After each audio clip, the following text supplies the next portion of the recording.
Good afternoon and welcome back. Joining me right now is Leigh Cowden with the Vermillion Law Firm. First of all, how are you this afternoon? I'm fine, thank you. How are you? I'm great. So your specialty is estate planning. Yes. Estate planning lawyer. So first of all, what is estate planning for those that may not know who may be watching out for right now? Okay, so estate planning is all about putting together legal documents that are drafted with your particular family in mind, ensuring that if you're ever incapacitated, there is a plan for someone to manage your financial life for you, to make healthcare decisions for you, and then eventually when you pass away, there's a plan for what happens next, what happens with your assets, your home, your bank accounts, how do we make sure that your last debts are paid, and then who are your beneficiaries going to be, and under what circumstances would they be inheriting assets, because, for example, a very young person should probably not get $1 million handed to them, or they might lose it really quickly.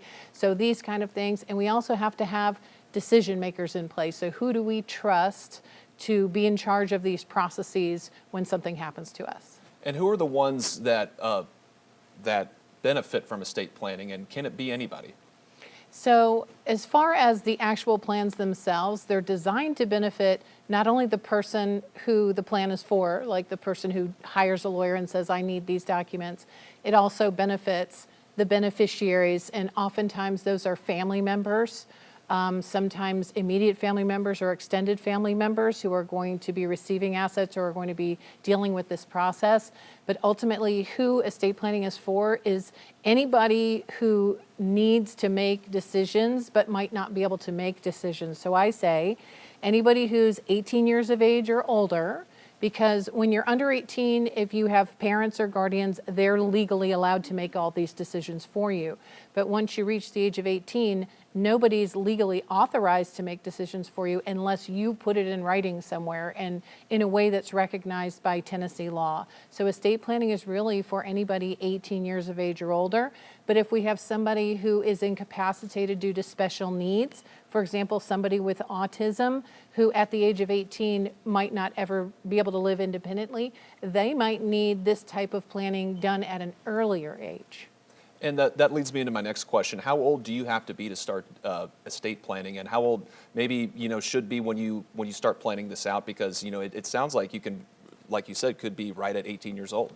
Yeah, so most 18-year-olds don't have a whole lot of assets, but a lot of 18-year-olds do leave home and sometimes go to college, or they get their own apartment, go to vocational school, and nobody's legally allowed to make decisions for them once they reach that age. So that's at least an age that you want to have durable power of attorney and healthcare power of attorney. So if you got into an accident or got really sick, you've named the people who could make decisions for you legally. Because if you don't have that, and you're in the hospital, doctors and other medical providers need someone to make decisions for you. And if there's nobody legally allowed to do that, it can cause delays in receiving care, or you could receive care that you wouldn't want to have.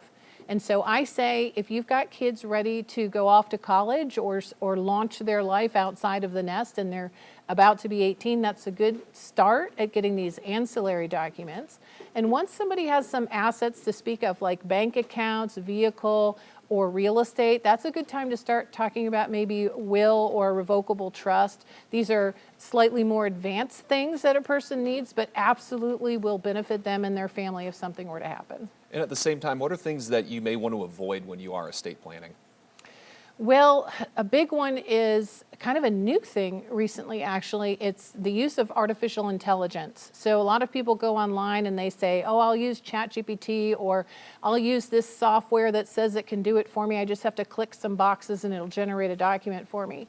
The problem with these are they're not actual attorneys that are drafting the documents. They don't know what's going on in your life. They don't know about your assets. And so you're not relying on an expert to do this really important planning, and things can go really sideways. So only attorneys licensed in the state of Tennessee to practice law can draft legal documents for you for a fee. So if it's somebody else offering to do that for you who's not licensed, or some faceless online thing, chances are you're going to end up with something that might not be the help you're looking for. And that brings up an interesting point too, is that are these cases that you have seen already within just the last few years with AI becoming as prominent as it is? Absolutely. There's a big push right now in both the insurance industry and the financial advising industry to try to recruit insurance people and financial advisors to start offering these services in kind of an off-the-books way, where they use this software that has disclaimers saying, we're not lawyers, we're not giving you legal advice, this is educational purposes only, but they're actually using that software to draft legal documents. So they're trying to go around the law a little bit in that way to make some extra money, but really it's shortchanging the clients in the long run, because I've seen the documents drafted by these programs and they are not what most people would want for themselves. That is truly fascinating. Yeah. And then maybe looking at big picture, whenever you are estate planning, or maybe there's high profile cases out there, is there something that you kind of look to and say, hey, maybe this is something that we can learn from? Yes, actually there's a local one here. The heiress to the LL Bean fortune, LL Bean, the big company out of Maine. Obviously worth multi-millions of dollars. She was a resident of Knox County when she passed away. And what I find pretty fascinating in my line of work is even really wealthy people who have all kinds of resources sometimes don't do the right estate planning for themselves. And so you hear about these cases, and this happens to be one of them. This case ended up getting tangled up in probate court, which is something you can plan around. You can avoid probate with the right estate planning, but she did not do that type of a planning. And so we have this massive estate that is now in this very public forum, and her attorneys actually petitioned a court to be able to redact the file, meaning black out sensitive parts of the petition, because a petition has a lot of personal information about the beneficiaries, their contact information, their birthdays. And the judge said, we have never redacted a file in our courts in Tennessee, and we're not going to start today. So even somebody with a lot of wealth and influence was not able to stop a lot of sensitive information going into the public record through the probate process. Wow, that is absolutely fascinating. And I know that this is something that you and I are going to be talking with at least a few more times down the line. So thank you, Leigh. Thank you so much for joining us this time. And we hope to see you again very soon after this. Absolutely. Thanks for having me here.